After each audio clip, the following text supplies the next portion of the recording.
Si kwamba Kikwete kama rais atulie tu, hapana.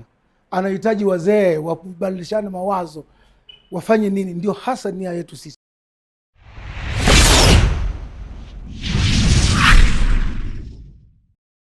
Habari hii inatokea jijini Arusha. Ripoti ni mwandishi msomi naitwako Rumba Lebabas. Chama cha wazee wanaume nchini kimewaalika wazee wastaafu waliohudumia taifa katika nyanja mbalimbali wakiongozwa na rais mstaafu wa awamu ya 4 Mheshimiwa Mrisho Jakaya Kikwete, pamoja na wazee wengine ambao ni wakulima, wafanyabiashara na wale waliojiajiri kushiriki katika mkutano mkuu wa chama hicho unatarajiwa kufanyika jijini Dodoma tarehe 29 mwezi wa 8 mwaka 2026, huku mgeni rasmi akitarajiwa kuwa makamu wa rais wa Jamhuri ya Muungano wa Tanzania Dr. Emmanuel Nchimbi. Viongozi wa chama hicho cha wanaume taifa wamezungumza na waandishi wa habari katika ofisi za makao makuu ya umoja huo yaliyopo jijini Arusha, wakiongozwa na rais wa chama hicho cha wazee Tanzania Tadei Mchena. Leo nakuja mbele zenu nikiwa nimejawa na moyo wa shukrani kwa serikali yetu ya Jamhuri ya Muungano wa Tanzania kwa kuendelea kukitambua chama chetu kwa kikiunga mkono chama cha wazee wanaume Tanzania. Aidha, itakumbukwa kuwa CCWT kilitarajiwa kufanya mkutano wake mkuu wa kwanza na wa kihistoria mapema mwezi huu, ambapo kutokana sasa na sababu zisizoweza kuzuilika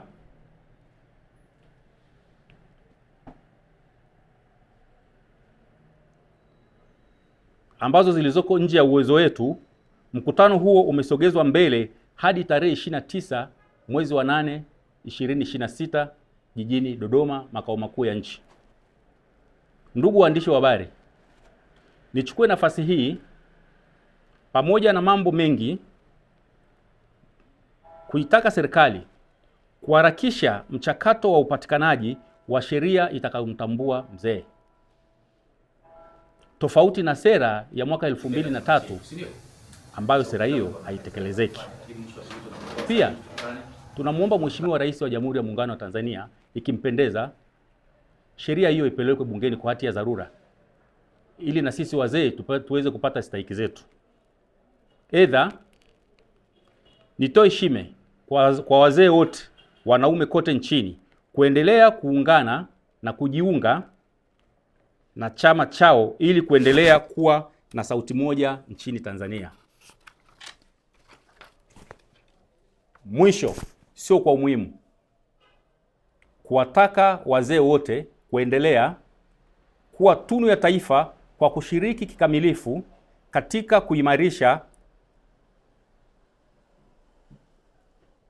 kuimarisha vizazi vijavyo mema katika maadili ili Tanzania iendelee kuwa kisiwa cha amani.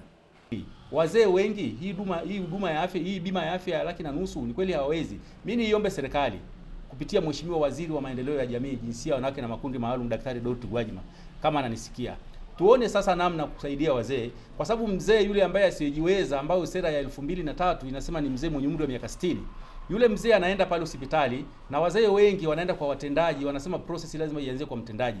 Unafika kwa mtendaji, unapewa barua ile, na mara nyingine hata wale watendaji kumpa mzee mwenye umri ule barua ni shida. Kwa hiyo unakuta mzee anateseka sana. Mimi niombe serikali kupitia waziri wetu mwenye zamana alione hilo, ikimpendeza awaagize, awaelekeze maafisa ustawi wa jamii wote nchini. Lakini pia kingine, maafisa ustawi wa jamii tunaamini pia wako kule kata, lakini kwa mfano inakuwa siku ya Jumamosi hakuna kazi kiserikali, kwa hiyo wazee wengi wanateseka. Mimi niombe serikali ione namna ya kufanya kuhusiana na masuala sasa wazee kupata hiyo huduma ya afya bure. Yaani ikiwezekana mzee hata akienda pale hospitali, kwa sababu ni Mtanzania na wazee wote wana vitambulisho vile vya NIDA. Wakati mwingine ikiwezekana hata hii ya kusema kuwa mpaka mtendaji aandike barua, mzee saa nyingine amezidiwa saa 6 ya usiku, hana watoto, anachukuliwa na majirani, anapelekwa kwenye hospitali ya serikali. Hospitali ya serikali inasema inataka fedha. Nani amlipie yule mzee fedha? Hakuna. Mzee wazee wanapoteza maisha. Mpaka ije ieleweke aanze kufanyiwa matibabu kesho yake, mzee ameshapoteza maisha. Kwa hiyo niombe serikali tutengeneze utaratibu mzuri, mzee anapozidiwa, anapopelekwa hospitali yote ya serikali, waanze kwanza kumhudumia yule mzee, hayo mambo mengine yafuate baadaye. Jina mi naitwa Patrick Swai, niko makao makuu Arusha, chama chetu cha wazee. Labda nizungumzie tu swala la mkutano mkuu. Maandalizi ya mkutano mkuu yanaendelea vizuri na tunaamini mkutano wetu utafanikiwa vizuri tarehe 29 mwezi wa 8. Lakini zaidi tunashukuru pia kwa kuona kwamba chama hiki kinaendelea kupata wanachama wengi wazee wanaojiunga mikoa yote ya Tanzania bara na visiwani. Zaidi sana tuombe tu kwamba serikali yetu tukufu, tunajua kwamba ina jicho la mbali la kuangalia na la huruma pia, ipendeze pia kuonyesha kwamba ili kundi la wazee ni kizazi cha zamani ambacho kina historia nyingi ya historia kubwa ya mambo ya nchi hii. Hivyo basi pale wazee wanakotaka kuongelea jambo ama kukusanyika kwa pamoja, basi mkono wa serikali ni vyema ukakaa, serikali ikatoa mkono wake pale ili nao wazee wapate unafuu fulani. Jambo kama la michango ni vigumu sana kumwambia mzee toa shilingi 20,000, toa shilingi wakati hana kazi, hana kipato chochote. Kwa serikali yetu tukufu tunaomba pia ituunge mkono kwenye masuala ya kusimamia chama cha wazee, pia kukifanya chama cha wazee pia kia kwenye kundi maalum kama ilivyo na makundi mengine ya walemavu, ilivyo makundi mengine ya wamama, watoto na taasisi pia zote zile ambazo tuona si wazee, ituunge mkono ili hata mkutano wetu ikafanikiwe. Sababu ni vigumu yaani vigumu kusimama wenyewe kama wazee kuweza kuandalia vitu vikubwa vinavyoenda kitaifa kama vya mikutano na nini. Tunaomba serikali na taasisi za mashirika waendelee kuchangia. Naitwa Flavianus William Luguyu, katibu mkuu wa chama cha wazee wanaume Tanzania. Mimi natoa rai kwa wanaume wote ambao wana miaka kuanzia 50 na kuendelea Tanzania bara na visiwani kujiunga na chama chetu ili tuongeze nguvu katika kupigania haki zetu ambazo zimeshaainishwa na rais wetu. Tumesambaa sana sasa hivi katika mikoa yote ya Tanzania bara na baadhi huko visiwani. Niwaombe viongozi wangu walioko mikoani wafanye kazi, wasilale, watembee kutafuta wanachama wetu ili tuwe wengi na sauti yetu inaweza kusikika. Kwa bahati nzuri chama chetu kimesheheni viongozi ambao wastaafu katika kada mbalimbali. Tuna wanasheria, kuna wanainjinia, tuna madaktari, tuna wahasibu, tuna walimu na wengine wengi kabisa. Na ukiangalia katika mikoa, viongozi wetu wengi sana ni wale waliostaafu na wanatusaidia sisi huko taifani tunapoongea nao kwa ajili ya kujua mbinu mbalimbali za kupata wanachama. Tulisha approach Mheshimiwa Kikwete, hakutuambia kwamba ametukataa, lakini yuko naye ila bado rasmi nadhani hajaingia. Lakini tumemkaribisha mkutano mkuu kule Dodoma na nadhani ataenda kusimikwa kule na rais wetu anapokuwa limetoka tamko rasmi. Lakini sio kwa wastaafu tu, ni wazee wote wengine ambao kuna wazee wengi tu waliomaliza shule ya msingi, waliosoma zamani ni wachache sana. Wako wengi, tuko nao. Hata hapo ukitaka wapo pia. Kwa tunaungana wazee wote. Na chama chetu sisi hatuingii kwa elimu zetu au digiri zetu, hapana.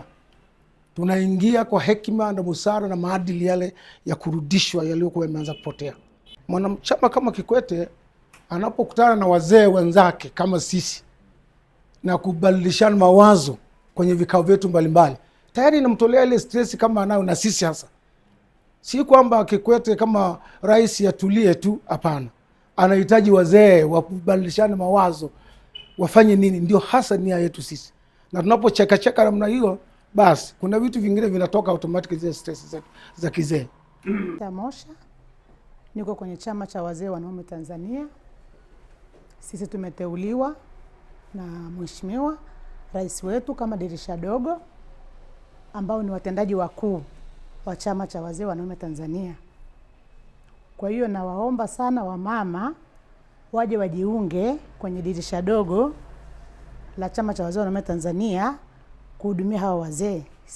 Sisi ni wanataaluma, tunawahudumia wazee. Tunaomba pia na watu wa ustawi wa jamii waje wajiunge kwenye dirisha dogo. Tunaomba na wauguzi wastaafu waje kwa ajili ya kuhudumia wazee, maana wazee wakishafika umri kuanzia miaka 40, miaka 50 na kuendelea wanapata magonjwa mbalimbali. Kama kesho tunaenda kumuona mzee mwenzetu ambaye ni mgonjwa, dirisha dogo ndio wako mstari wa mbele kwenda kumtembelea mzee, tukiongozana na wazee wengine. Tunaenda kupeleka msaada. Yule mzee ni mgonjwa, hana usaidizi wowote, familia imemkimbia. Kwa hiyo tutapeleka chakula, tutapeleka na mavazi, na tumemlipia pia kodi ya miezi 3 ili aweze kujikimu zaidi. Ndiyo. Hii ni Arusha Kondo Hotel, hoteli ya kisasa iliyopo Kaloleni katikati ya jiji la Arusha. Muonekano wake ni wa meli iliyobeba kila kitu. Namba 1, kuna maduka ya biashara. Namba 2, ofisi za taasisi mbalimbali. Namba 3, ndo hoteli yenyewe sasa. Hapa utahudumiwa na wahudumu nadhifu wenye taaluma na kazi yao. Kwa ajili ya usalama, milango yote inafunguliwa kwa kadi maalum zinazotumia umeme. Ukiwa ndani ya hoteli, unaweza kuona mji wa Arusha vizuri na kupata upepo mwanana kutoka katika vilima vya Mlima Meru. Kuna sehemu tulivu kwa ajili ya kupata chakula kizuri kilichopikwa hapa kutokana na oda yako. Arusha Kondo Hoteli inakukaribisha kuja kupumzika hapa. Kwa mawasiliano zaidi, arushakondohotel@gmail.com. Simu 0747 705 090 na 0676 705 090.